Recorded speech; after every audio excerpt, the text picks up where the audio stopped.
Hey everyone, welcome back. Today, we've got a really crazy revenge story for you. Eddie Travers cornered me in the break room at 6:15 a.m., just as I was clocking out from another graveyard shift at Memorial Hospital. His face had that look, the one maintenance guys get when they've seen something they can't unsee.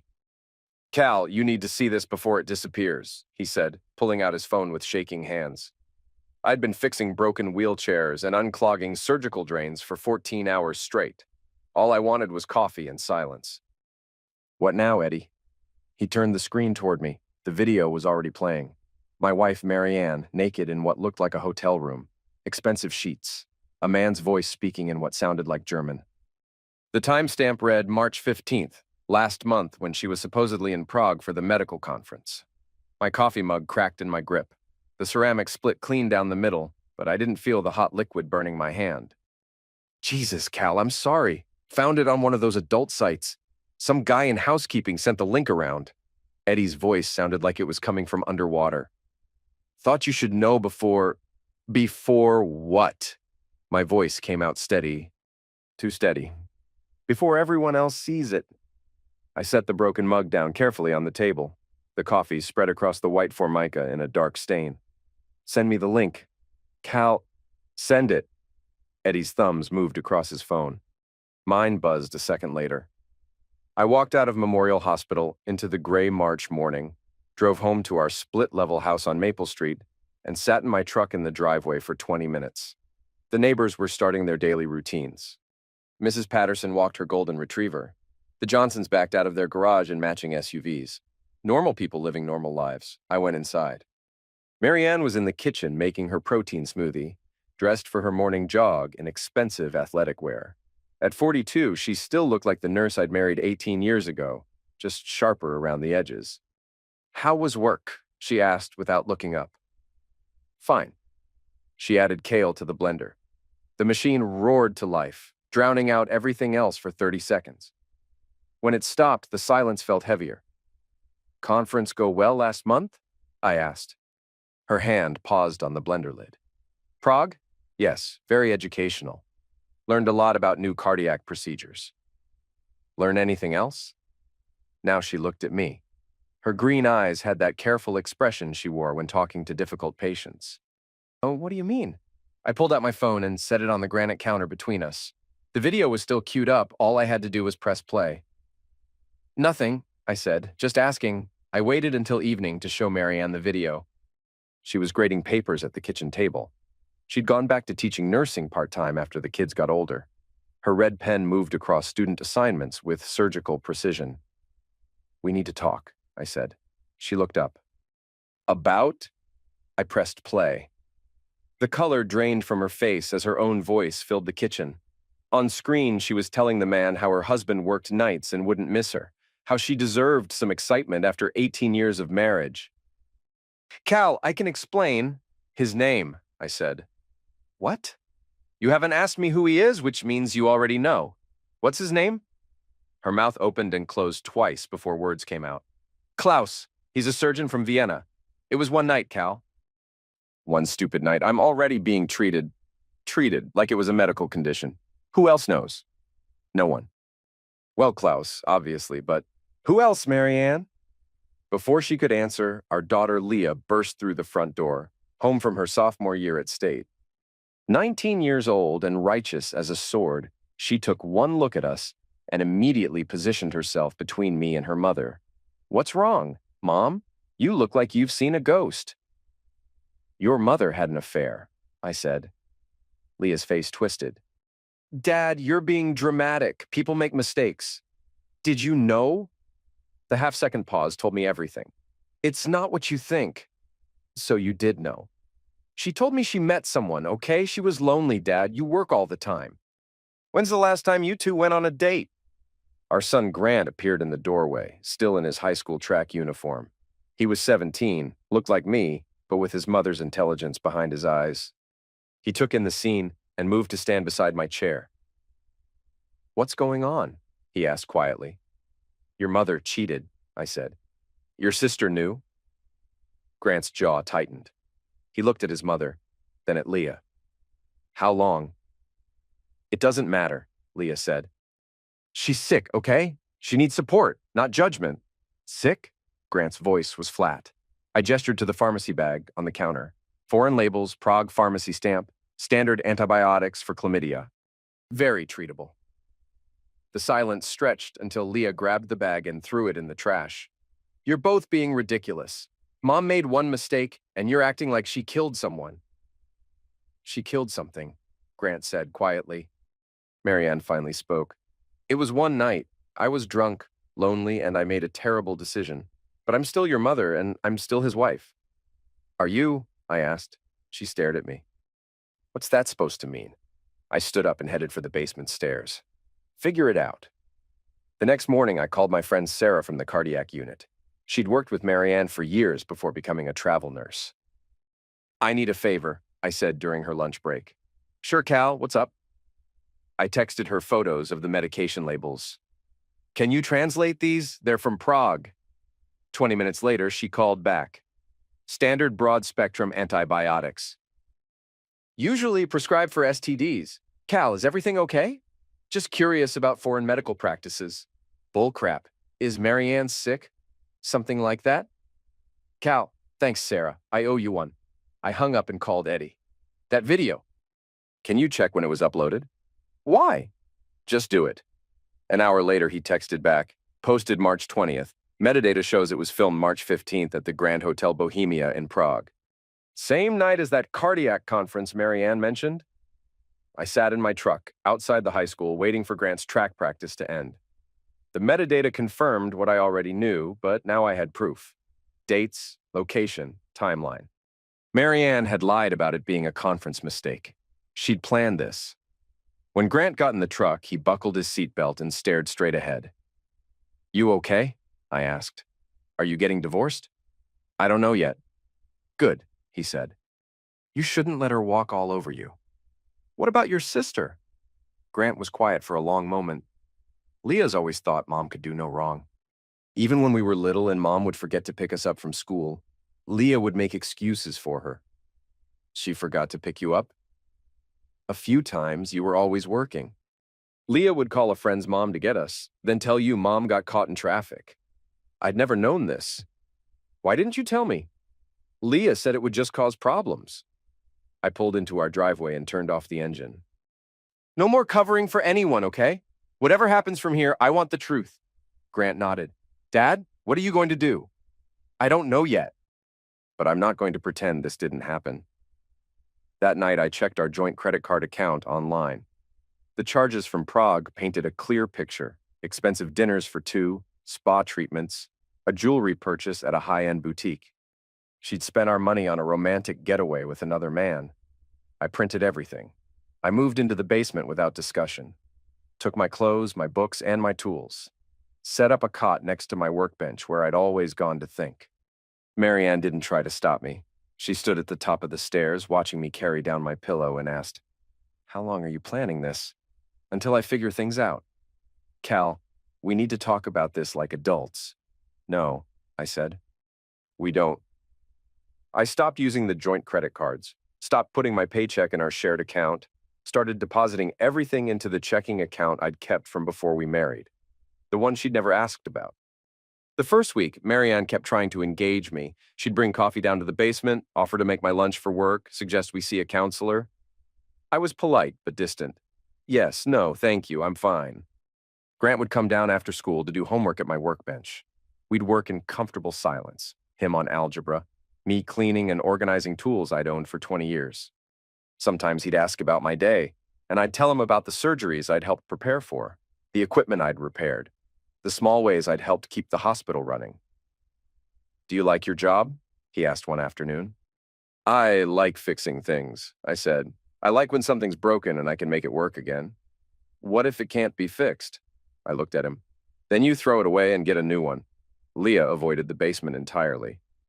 She'd slam doors upstairs, play music too loud, bring friends over who laughed too much and too often. Classic displacement behavior, making noise to fill the silence her mother's betrayal had created. The second week, I started working double shifts. 12 hours became 16, sometimes 20. The hospital always needed maintenance, and over time, pay went straight into my private account. I'd come home exhausted, shower in the basement bathroom I'd installed years ago, and sleep until it was time to go back. Marianne's attempts at conversation became less frequent. Grant told me she'd been crying a lot, that she'd taken time off work because she couldn't concentrate. Part of me felt sorry for her. The larger part felt nothing at all. On Friday night of the second week, I was cleaning my toolbox when I heard footsteps on the basement stairs. Not Marianne's careful steps or Leah's dramatic stomping. Grant's quiet approach. He appeared at the bottom of the stairs holding a manila envelope. "What's that?" I asked. "Something you need to see." He handed me the envelope. "I'm sorry, Dad." Inside were printouts of text messages between Leah and Marianne. Screenshots from Leah's phone. The timestamp showed they were from today. "Leah, he's being such a drama queen about this, Mom. Just give him time. He'll get over it. Leah, maybe we should tell him the truth." "Mom, what truth?" Leah, "About the others."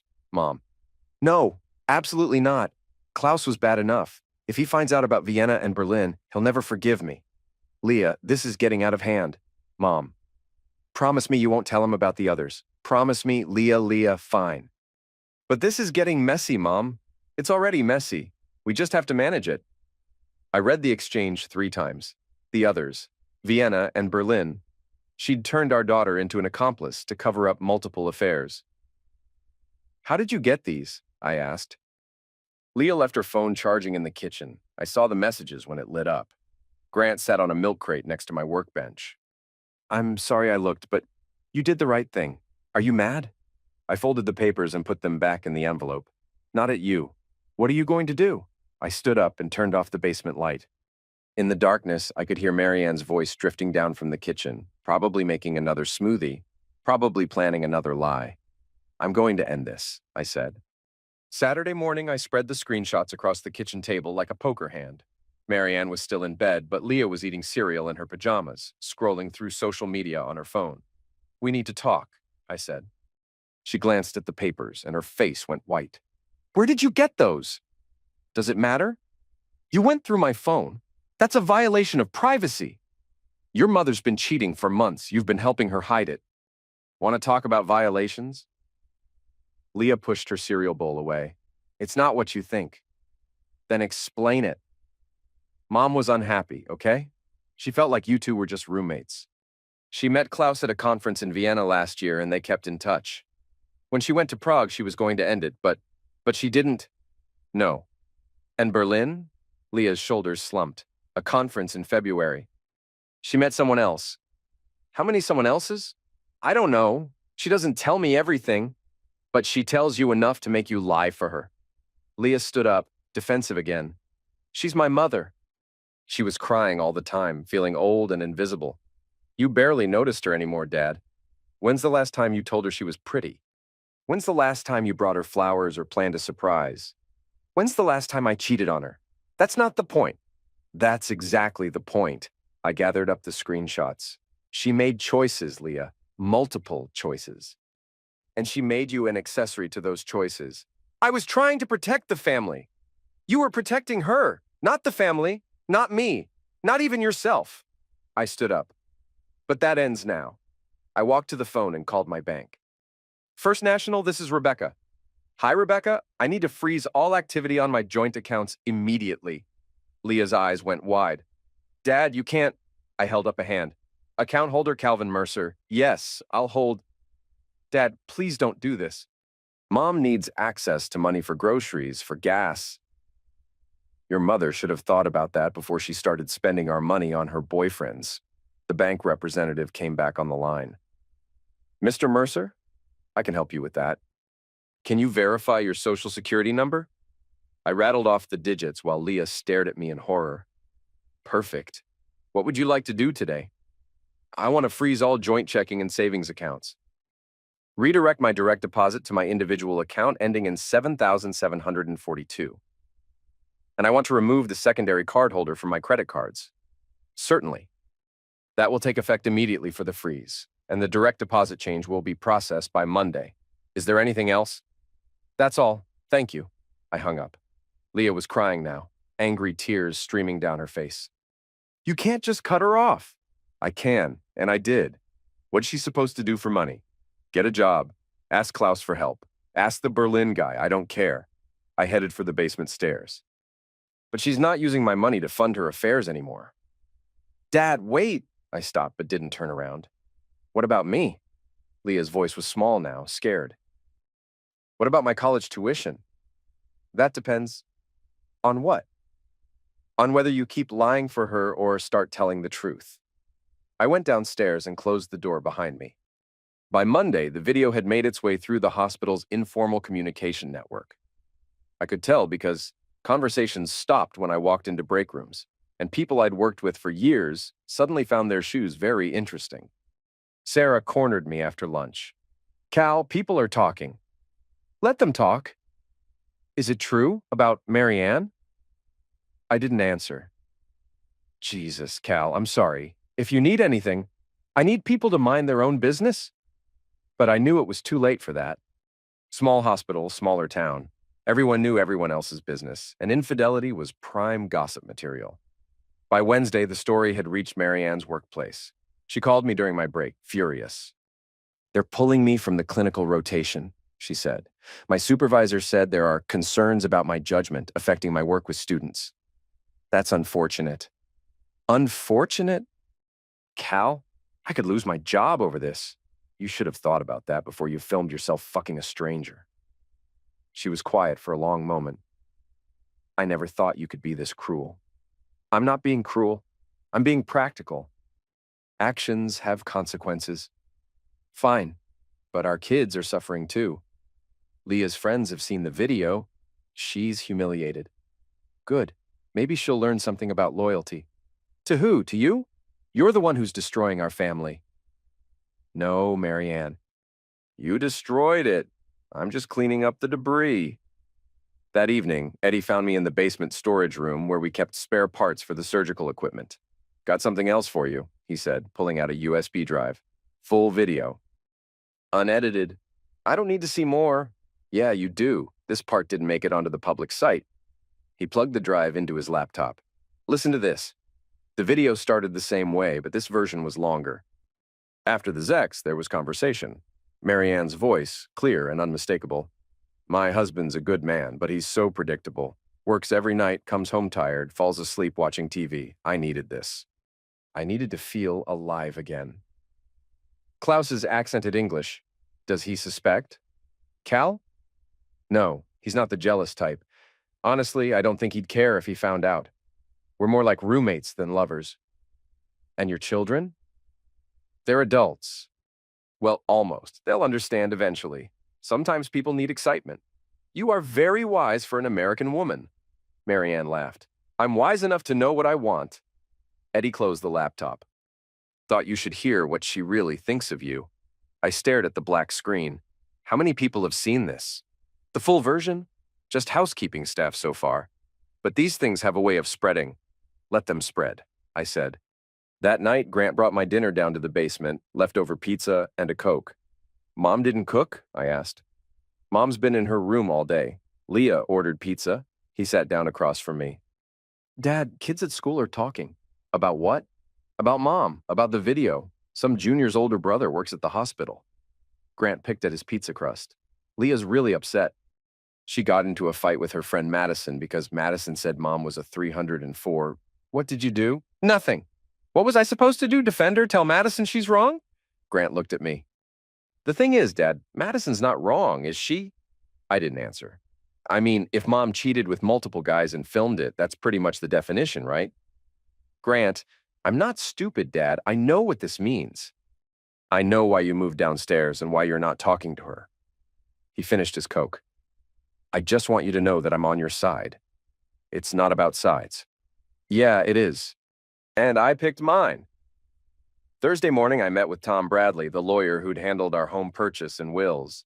His office smelled like leather and disappointment, the kind of place where marriages came to die.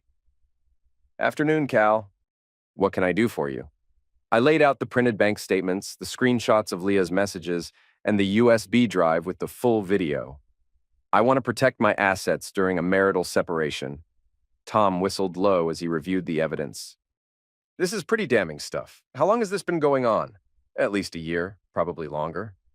And she used joint funds for these affairs? Prague trip was $8,000, Berlin was 12.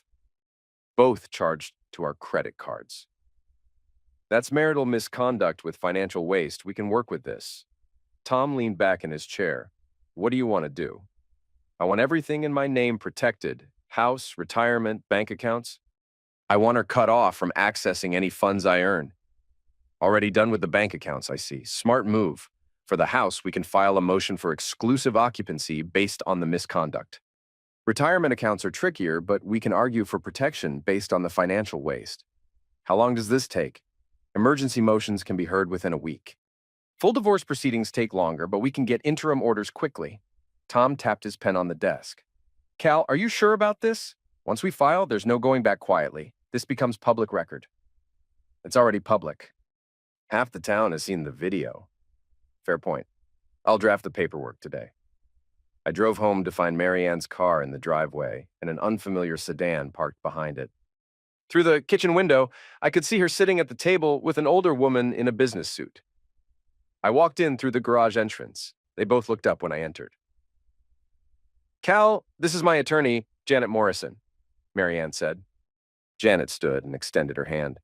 Mr. Mercer, I was hoping we could discuss this situation before it escalates. Nothing to discuss, I said.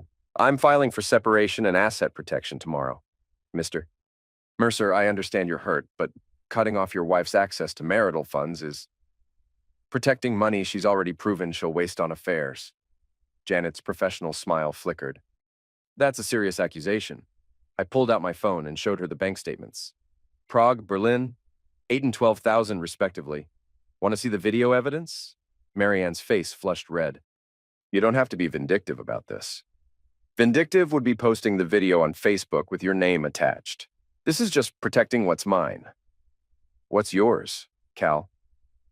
We've been married 18 years. Everything is ours. Was ours. Until you decided to share yourself with Klaus and whoever was in Berlin. I looked at Janet. Your client has committed adultery with multiple partners, used marital funds to finance these affairs, and enlisted our daughter to help cover it up. Those are facts, not accusations. Janet gathered her papers. We'll be in touch. After they left, I went to the basement and found Marianne waiting at the bottom of the stairs. The grocery store declined my card today, she said quietly. I know. Cal, I can't buy food. I can't put gas in my car. I can't even pay for parking at work. You should have thought about that before you paid for Klaus's dinner with our credit card. Her composure cracked. It was a mistake. Yes, I made terrible choices, but you're punishing me like I'm a criminal. You stole our money to pay for your affairs. That makes you a thief and an adulterer. I never stole anything. 8,000 in Prague, 12 in Berlin. Money that came out of our joint account while you were fucking other men. What would you call it? She started crying then. Big, ugly sobs that shook her whole body. I can't live like this. I have no money, no access to anything. My own husband won't speak to me except to hurt me. The moment you paid for his dinner in euros, you paid your way out, I said. Marianne wiped her eyes with the back of her hand. What about Leah? Are you cutting her off too? That depends on her. She's our daughter, Cal. Whatever you think of me, she doesn't deserve to suffer. You're right. She doesn't deserve what you put her through.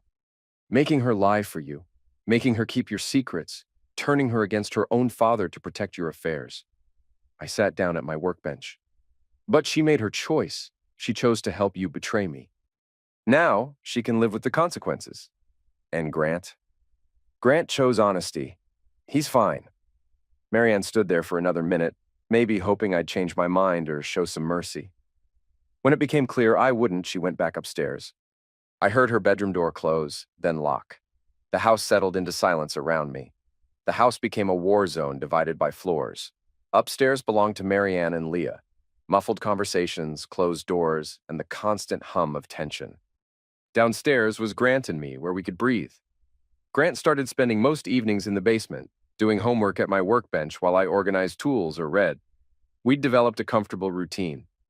He'd heat up dinner for both of us, bring it downstairs, and we'd eat while watching old movies on the small TV I'd moved down from the guest room. Dad, he said one evening while we were watching The Shawshank Redemption. I need to tell you something. I paused the movie. What's up? Leah's been messaging her friends about you, about what you're doing to Mom. He pulled out his phone. She left it open again. I took screenshots. The messages made my stomach turn. Leah, Dad's being a complete psycho. He cut off all Mom's money. Madison, maybe your mom shouldn't have cheated Leah. It was one mistake. He's acting like she murdered someone, Jessica. But didn't she cheat with multiple guys? Leah, Dad's just looking for excuses to leave. He never loved her anyway. He's probably been planning this for years, Madison. That's not what my brother heard at the hospital, Leah. Your brother doesn't know anything. My dad's a vindictive asshole who's destroying our family because his ego got hurt. Jessica, maybe you should stay out of it? Leah, I can't. Mom needs someone on her side. Dad's turned Grant against her, and now he's trying to make everyone think she's some kind of monster, Madison. Leah, the video is all over school. Everyone's seen it, Leah. I know, it's humiliating. But Mom's still my mother, and I'm not abandoning her like Dad did. She's telling people you planned this, Grant said quietly. What do you think? I think if you'd planned it, you wouldn't have looked like someone hit you with a truck when Eddie showed you that video. Grant put his phone away. Dad, are you really going to divorce her? I don't know yet. I'm focused on protecting what's mine first. What about college for me and Leah? I looked at him. Your college fund is safe. It's in my name only, always has been. I'll honor my commitment to your education. And Leah's? That depends on whether she keeps making me the villain in her story. Grant was quiet for a moment. She really believes Mom's the victim here. Some people need villains to make sense of their world. It's easier than accepting that someone they love made selfish choices. Are you mad at me for showing you her messages? No. You're being honest with me. That matters. Even though she's my sister? Especially because she's your sister. Family doesn't mean protecting lies, Grant. It means protecting truth. Friday evening, Leah came downstairs for the first time in weeks. She found me rebuilding a carburetor for my old riding mower. Mindless work that kept my hands busy. We need to talk, she said. Okay. This has gone too far, Dad. Mom's falling apart. She can't eat, can't sleep, can't work properly. She's talking about moving in with her sister in Ohio. That's her choice. Is it? You've made it impossible for her to stay here. Leah sat on the milk crate Grant usually occupied. She has no money, no access to anything. You've essentially kicked her out of her own life. She kicked herself out when she started fucking other men. Leah flinched. You don't have to be crude. Sometimes crude is honest. Fine. She had affairs. She made mistakes. But you're not perfect either, Dad. You work all the time. You never talk to her. You haven't taken her on a real date in years. Stop. I'm just saying, stop. Right now. I set down the carburetor and looked at her. Your mother's actions are her responsibility, not mine, not yours, hers. When you try to justify her betrayal by listing my supposed failures as a husband, you're doing exactly what she did when she rationalized her affairs. I'm not justifying anything. You're making excuses for her. Just like you did when she forgot to pick you up from school. Just like you did when she missed your soccer games because she was too busy. Just like you've been doing your whole life. Leah's face went white. Grant told you about that. Grant told me the truth, something you've never done. That's not fair. Fair? You want to talk about fair? I stood up. Fair would have been your mother respecting our marriage vows. Fair would have been her not using our money to wine and dine her boyfriends. Fair would have been you not lying to me for months about her affairs. Tears started running down Leah's cheeks. She's my mother. I love her. I loved her too. For 18 years, I loved her. I worked double shifts to pay for this house, for your college, for her nursing school. I fixed everything that broke, planned every vacation, remembered every anniversary. My voice was getting louder, but I didn't care. And when she got bored with our life, she decided to shop for something better while keeping me as a backup plan. Dad, I'm not done. You know what fair would be, Leah? Fair would be your mother facing the consequences of her choices without dragging our children into it. But instead, she made you an accomplice. She turned you into a liar. She damaged your relationship with me to protect her relationship with Klaus and whoever else she's been fucking. Leah was sobbing now. I just wanted to keep the family together. The family was broken the moment your mother decided to share herself with other men. I'm just acknowledging reality. She wiped her nose with her sleeve. So what happens now? You divorce her, and we all pretend the last 18 years didn't happen? The last 18 years did happen. Some of them were good, but they're over now. What about us? What about me and Grant? You made your choice, Leah. You chose to protect her lies instead of respecting my truth. Grant made the opposite choice. You both have to live with the consequences. She stood up, anger replacing sadness. You're making me choose between you and Mom. No, you already chose. I'm just respecting your decision. Leah ran upstairs, and I heard her bedroom door slam. An hour later, Grant came down with a sandwich and a beer. Leah's packing, he said. Where's she going? Mom's driving her back to school tonight. Leah says she's not coming home again until you come to your senses. I took a bite of the sandwich. What do you think about that? I think she's scared to admit Mom's not the person she thought she was. Grant opened his own beer. It's easier to blame you than face the truth about her. And what's the truth about her? Grant was quiet for a long moment. That she's selfish. That she's always put herself first, and Leah spent so much time making excuses for her that she can't see it anymore. I heard a car start in the driveway, then the sound of tires on gravel. They were gone. Just us now, Grant said. You okay with that? Yeah, Dad, I'm okay with that. Saturday morning brought a knock on the basement door. I opened it to find Tom Bradley holding a manila folder and wearing the satisfied expression lawyers get when they've cornered prey. Emergency hearings set for Monday morning, he said. Judge Patterson, 9 a.m. sharp. That was fast. Helps when you have video evidence and documented financial waste. The judge wants to see you in his chambers first. Informal discussion about interim orders. Tom handed me the folder. I filed for exclusive occupancy of the marital home, protection of separate assets, and restriction of access to retirement funds. What does that mean in English? If approved, Marianne has 30 days to find alternative housing. All money you earn from now on stays yours. She gets no claim to your pension or 401k until the final divorce decree, if then. And if she contests it, she can try, but the evidence is pretty compelling. Adultery, financial waste, involving minor children in the deception, judges don't look kindly on any of that. Tom sat down on my workbench stool. Cal, I have to ask, are you sure about this? Once we go to court, it becomes public record. Everyone in town will know the details. Everyone in town already knows. Might as well make it official. Fair enough. One more thing. Marianne's attorney called yesterday. She's willing to discuss settlement terms. What kind of terms? Joint custody of Grant, 50-50 split of marital assets, spousal support for 2 years while she gets back on her feet. I laughed. She wants spousal support? After spending our money on her boyfriends? That's what I told Janet. She said to expect a counteroffer Monday.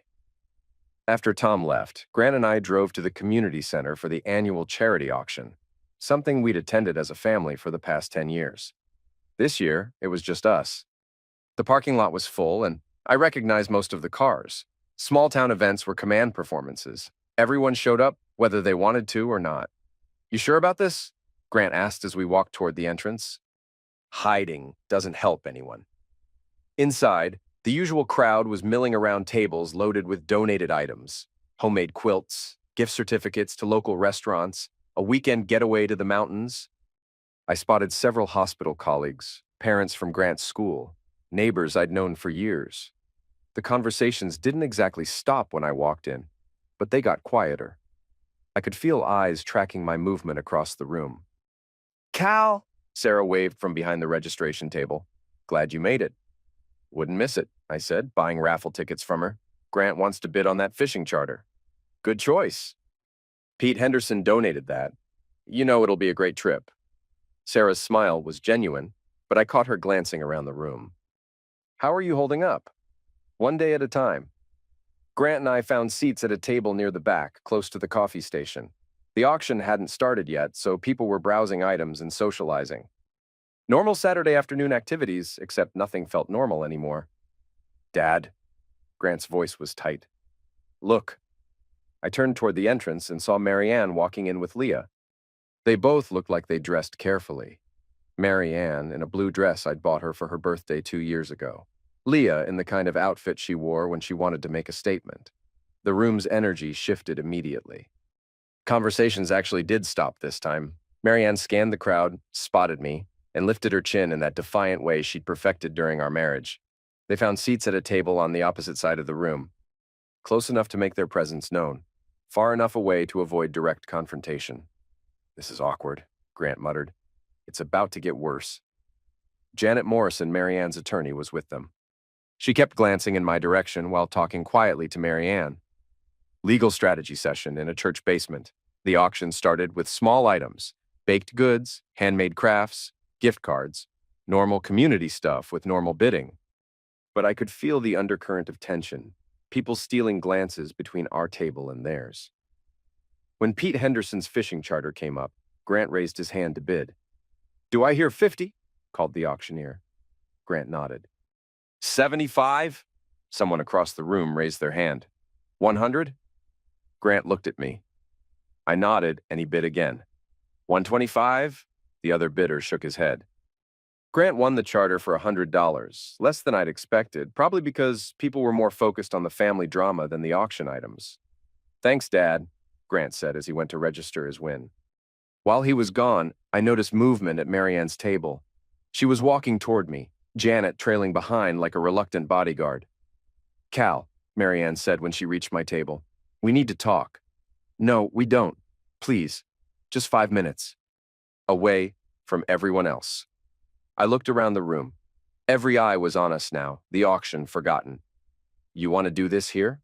I want to end this before it destroys everyone we care about." "You already destroyed everyone you care about." "I'm just cleaning up the mess." Janet stepped forward. "Mr. Mercer, perhaps we could step outside and discuss—" "No." I stood up. "Marianne, you chose to come here tonight. You chose to make this public. So let's make it public." The room went completely silent. Even the auctioneer stopped talking. "You want to talk? Fine. Let's talk about Klaus in Prague. Let's talk about Berlin. Let's talk about how you used our credit cards to wine and dine your boyfriends while I was working double shifts to pay for our daughter's college." Marianne's face went red. "Cal, please, let's talk about how you turned Leah into a liar to cover your affairs. How you made our daughter choose between protecting your secrets and respecting her father." "Stop it," Leah said from across the room. "Just stop it." "Or what? You'll get mad at me? You'll take your mother's side again? Newsflash, Leah, you already did that." I grabbed my jacket from the back of my chair. "Grant, we're leaving." Grant appeared at my side, clutching his fishing charter receipt. "Ready when you are." We walked toward the exit, and the crowd parted like we were carrying something contagious, which, in a way, we were. The uncomfortable truth about what happened when marriages exploded in small towns. At the door, I turned back to face the room. Marianne was still standing by my empty table, tears streaming down her face. Leah had her arm around her mother's shoulders, shooting daggers at me with her eyes. "Enjoy the auction," I said to no one in particular. We left them standing there, surrounded by a room full of neighbors who now knew exactly where everyone stood. In the truck, Grant buckled his seatbelt and let out a long breath. "That was intense," he said. "Feel bad about it?" "No, she made her choice when she walked in there. You just made yours." I started the engine and backed out of the parking lot. In my rearview mirror, I could see people streaming out of the community center, the auction apparently over. "Dad?" Grant said as we drove home. "Yeah? I'm proud of you for not backing down." "Thanks, son. What happens Monday? We find out how much your mother wants to fight. And if she fights..." I pulled into our driveway and turned off the engine. "Then we fight back." Sunday night, Eddie called while I was helping Grant with calculus homework. "Turn on your computer," he said without preamble. "Why?" "Just do it." "Check your email." I opened my laptop and found a message from Eddie with a link. What am I looking at? "Your wife's video just hit a Reddit forum, dedicated to cheating wives. It's going wider, Cal." Way wider. I clicked the link and found myself on a discussion thread titled, "Married Nurse Cheats in Prague, Full Video." The post had been up for 6 hours and already had 200 comments. User 1. "Anyone know who this is?" She's talking about her husband like he's furniture user too. Someone posted this is from a small town in Ohio. Hospital worker's wife. User 3. Feel bad for the husband. She's laughing about how he'll never find out. User 4. Plot twist. He found out and divorced her ass. Just to serve Jesus, I said. Gets worse, Eddie said. Look at the comments. Someone posted your names. I scrolled down and found it. User 8. This is Marianne Mercer from Millbrook, Ohio. Her husband Cal works at Memorial Hospital. Heard he cleaned her out financially when he found out. Respect. How did they get our names? Hospital gossip, probably. You know how fast crap travels here. Grant looked up from his homework. What's wrong? I closed the laptop. Nothing you need to worry about. But it was something I needed to worry about. The video wasn't just local gossip anymore. It was internet content. Permanent, searchable, forever linked to our names. An hour later, Marianne called. Her voice was shaky, panicked. Cal, please tell me you didn't post that video online. I didn't post anything, but you gave it to someone who did. Marianne, once that video existed, it was going to spread. That's what happens with digital content. You filmed yourself cheating, it found its way online, and now it's viral. None of that is my fault. People are posting our names, our address. Leah's getting texts from strangers. Then maybe you should have thought about the consequences before you filmed yourself fucking Klaus. She was crying now. I can't live like this.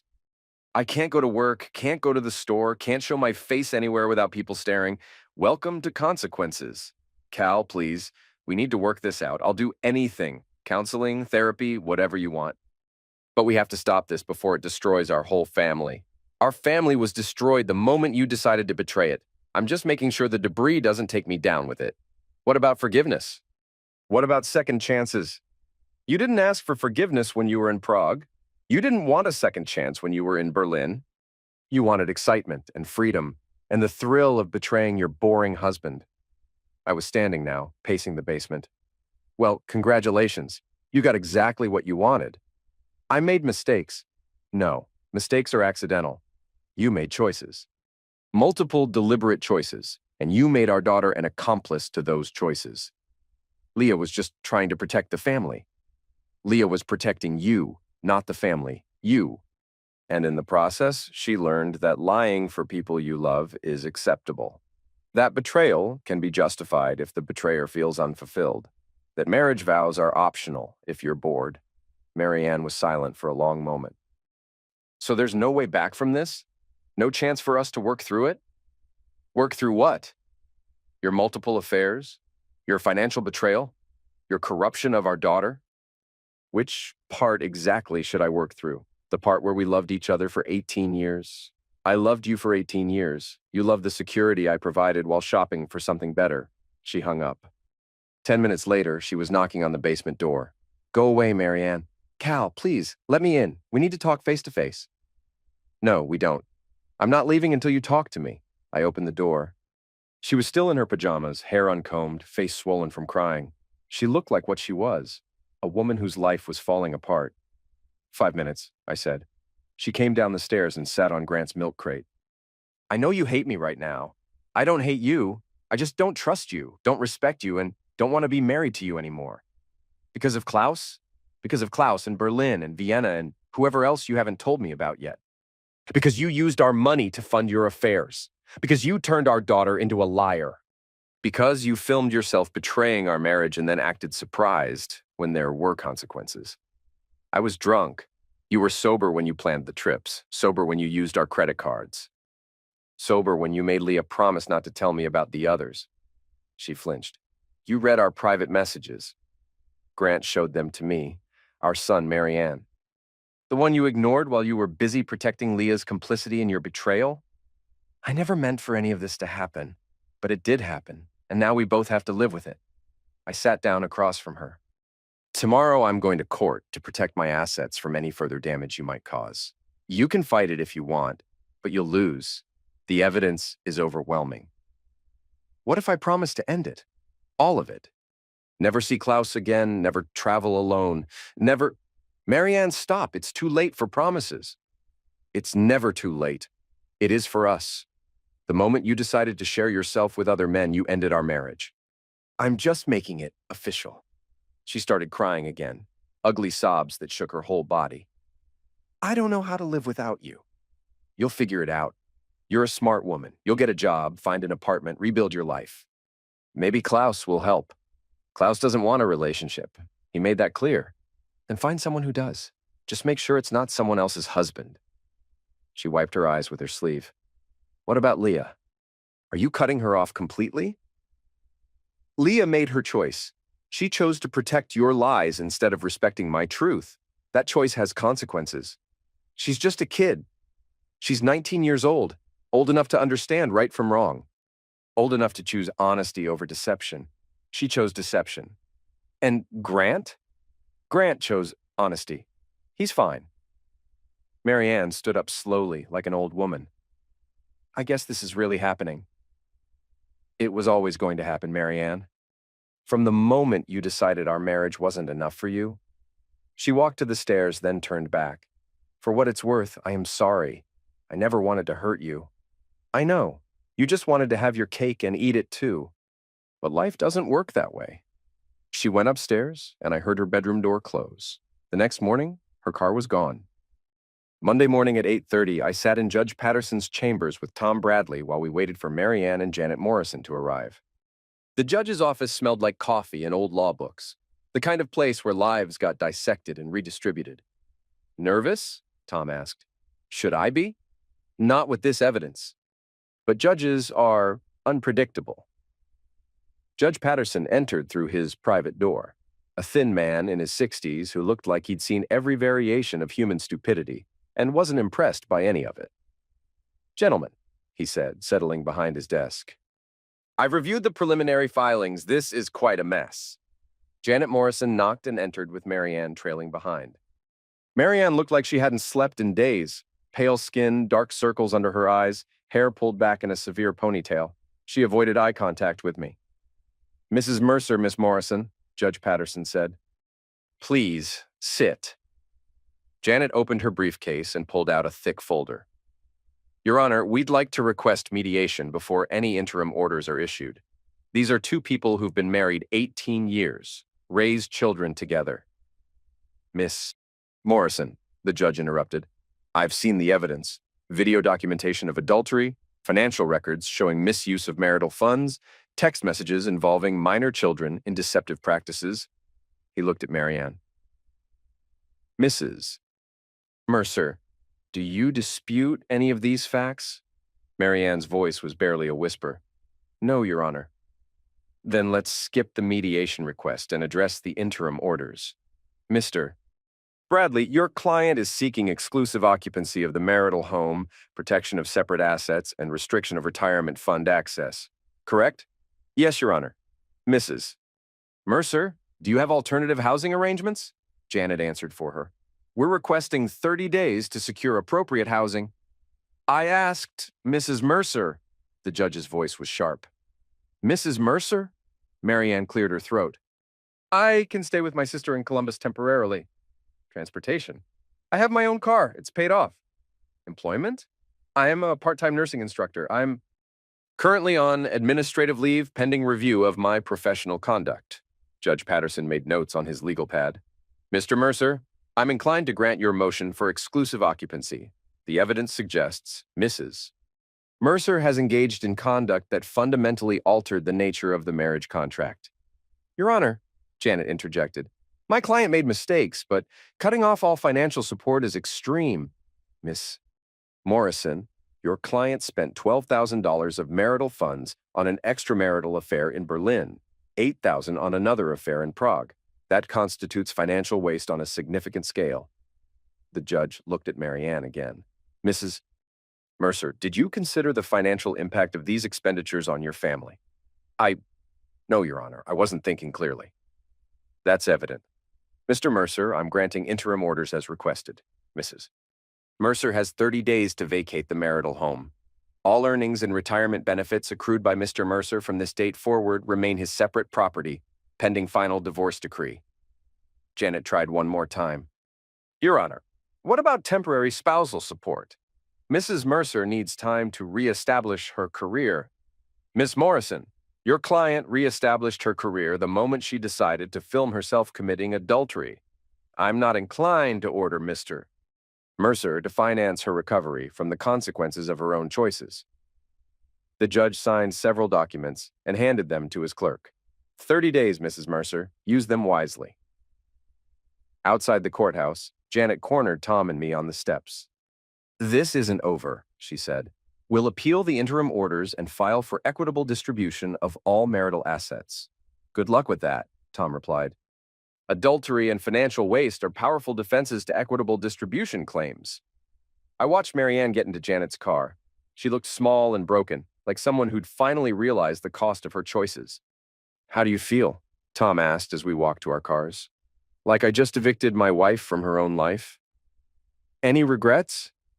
I thought about 18 years of marriage, good times and bad, the woman I'd fallen in love with and the stranger she'd become. No, I said. No regrets. That evening, Grant and I ordered pizza and watched the evening news in the basement. Upstairs, Marianne was packing. We could hear her moving around, opening and closing drawers, the sound of boxes being taped shut. Think she'll really leave? Grant asked. She doesn't have a choice? What if she refuses?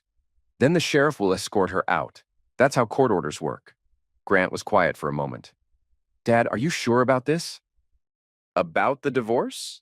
Are you having second thoughts? Not about supporting you, but she's still my mom, even after everything. I know, and that's okay. You can love her and still disapprove of what she did. Will you miss her? I considered the question. I'll miss who I thought she was. But the woman upstairs, the one who betrayed our family and turned our daughter into a liar, I won't miss her at all. Think Leah will ever forgive you? I don't know. Maybe when she's older and has experienced enough of life to understand what betrayal really costs. And if she doesn't, then I'll have one daughter instead of two. But I'll still have my self-respect. Grant nodded and went back to his pizza. Upstairs, the packing sounds continued late into the night. Marianne left on a Tuesday morning while Grant was at school and I was at work. I came home to find half the furniture gone and a note on the kitchen counter. Cal, I took only what was mine before we married, plus a few things with sentimental value. The house keys are on your workbench. I'm sorry for everything. I hope someday you can forgive me. M. The house felt different. Bigger somehow, but also emptier. She'd taken her books, her clothes, the antique dresser her grandmother had left her, and the painting we'd bought on our honeymoon in Mexico. Everything else remained exactly where it had been. I found the keys where she'd said they'd be, along with her wedding ring. It sat on the workbench like an accusation, the diamond catching light from the overhead bulb. Grant came home from track practice and immediately noticed the changes. She's really gone, he said. Yeah. How do you feel about it? Relieved. We ordered Chinese food and ate at the kitchen table like civilized people instead of hiding in the basement. The silence upstairs was no longer tense, just quiet. Wednesday afternoon, Leah called while I was replacing a broken window in the hospital's pediatric ward. Dad, we need to talk. Go ahead. Not on the phone. I'm driving home this weekend. Your mother doesn't live here anymore. I know. I want to talk to you. About what? About fixing this family before it's completely destroyed. I set down my screwdriver. Leah, there's nothing to fix. Your mother made choices that ended our marriage. You made choices that damaged our relationship. Those choices have consequences. So you're just going to throw away 18 years of marriage and 19 years of being my father because people made mistakes. I'm not throwing anything away. I'm protecting what's left. What's left? Dad, you've driven away everyone who loves you. Have I? Or have people who claim to love me chosen to protect lies instead of respecting truth? She was quiet for a moment. I'm coming home Friday after classes. We're going to talk whether you want to or not. Leah, I'll see you Friday. She hung up. Friday evening, I was grilling burgers for Grant and me when Leah pulled into the driveway. She got out of her car slowly, like someone approaching a crime scene. Smells good, she said when she reached the deck. Want one? Sure. I put an extra burger on the grill while she sat down at the patio table. Grant emerged from the house carrying plates and drinks. Hey, sis, he said, kissing her cheek. Hey yourself, how are you holding up? I'm fine. Dad and I are fine. Leah looked around the deck, taking in the relaxed atmosphere. It's so quiet here. Peaceful, Grant corrected. We ate in relative silence until Leah set down her burger and looked at me directly. "I want to apologize," she said. "For what?" "For lying to you, for helping Mom hide her affairs, for making you the villain when you were the victim." Her voice was steady, but I could see tears starting to form. "I was wrong, Dad. I was protecting the wrong person." I stopped eating. "What changed your mind?" "College. Being away from the situation. Talking to people who don't know our family and getting their perspective." She wiped her eyes with a napkin. "And watching Mom these past few weeks." "What about her? She's not the victim she pretended to be. She's angry all the time, complaining about how unfair you're being, how she deserves another chance, how you're overreacting." Leah's voice got harder. "She's living with Aunt Sarah now, and according to Aunt Sarah, Mom spends most of her time on dating apps looking for her next relationship." Grant and I exchanged glances. "She's not mourning your marriage, Dad. She's annoyed that her backup plan fell through." Leah looked down at her hands. "I've been making excuses for someone who doesn't deserve them. And now? Now I want to know if there's any way I can earn back your trust." I studied my daughter's face, really looked at her for the first time in months. She looked older, more serious, less like the idealistic teenager who defended her mother's betrayal, and more like a young woman who'd learned something hard about the world. "You can start by telling me the truth about everything you know," I said. "Everything? Everything." Leah took a deep breath. "The affairs started over a year ago. Mom met Klaus at a conference in Vienna, and they kept in touch through email and video calls. She was planning to see him again in Prague months before the trip happened." "What about Berlin?" "Different guy, a doctor she met online. She told me she was exploring her options and that you'd never find out because you weren't paying attention anyway." "How many others?" "I don't know for sure. At least 3 that she told me about. Maybe more." "And you knew all of this when you defended her to me?" "Yes." Leah's voice was barely audible. "I thought I was protecting our family, but I was really just protecting her lies." I set down my burger and looked at both my children. Grant, who'd chosen honesty from the beginning. Leah, who'd chosen deception but was now trying to choose truth. "I need time to think about this," I said. "I understand. But I appreciate you telling me the truth now. It's the least I can do." Leah stood up. "I should go. I'm staying with a friend tonight, driving back to school tomorrow." "Leah," I called as she reached her car. "Yeah? Thank you for choosing honesty." She nodded and drove away. Grant and I cleaned up the dinner dishes in silence. "Think you'll forgive her?" he asked. "Eventually, but it'll take time." "What about Mom?" I dried the last plate and put it in the cabinet. "Your mother made her choices. Now she gets to live with them.